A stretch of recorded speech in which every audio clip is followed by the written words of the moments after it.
आप देख रहे हैं BM न्यूज, जनता की आवाज हमारी पहचान।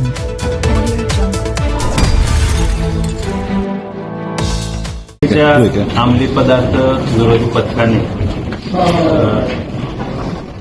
त्यांचे पोलीस निरीक्षक राहुल मस्के, त्याचबरोबर API Gavit, API Nilesh More, PSI Nikam आणि PSI नितीन भोसले, दीपेश किनी त्यांच्या टीमने शील्ड टायगर पोलीस स्टेशनच्या हद्दीमध्ये दिनांक 12 फेब्रुवारी रोजी अंमली पदार्थ जप्त करून कारवाई केलेली आहे। त्यामध्ये जप्तीमध्ये एकूण 1 किलो 109 ग्रॅम वजनाचा MD हा अंमली पदार्थ मिळून आला, ज्याची किंमत 2,25,00,000 रुपये इतकी आहे।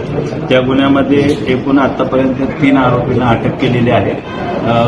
मुंब्र्यातील राहणारा आरोपी आहे सैफ अली खान आणि त्याच्या ओळखीचे 2 इसम इलियास खान आणि अमान खान हे राजस्थानवरून सदरचा अंमली पदार्थ MD घेऊन विक्रीसाठी आले होते। आमच्या पथकाने त्याच्यावर छापा कारवाई करून त्यांना ताब्यात घेतला आहे। त्या अनुषंगाने गुन्हा दाखल करण्यात आलेला आहे। 3 आरोपींचा 17 तारखेपर्यंत पोलीस कचेरी रिमांड आहे। त्याचबरोबर दुसरी कारवाई आहे ती hill line police station Ulhasnagar याच्या अंतर्गत आम्ही NDPSची कारवाई केलेली आहे। त्याच्यामध्ये एकूण 44 किलो 855 ग्रॅम वजनाचा गांजा, त्याची किंमत 22,85,000 इतकी आहे।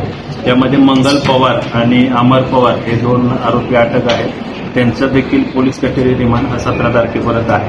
त्याचबरोबर तिसरी कारवाई आम्ही उल्हासनगर मध्यवर्ती पोलीस स्टेशनच्या हद्दीमध्ये केलेली आहे।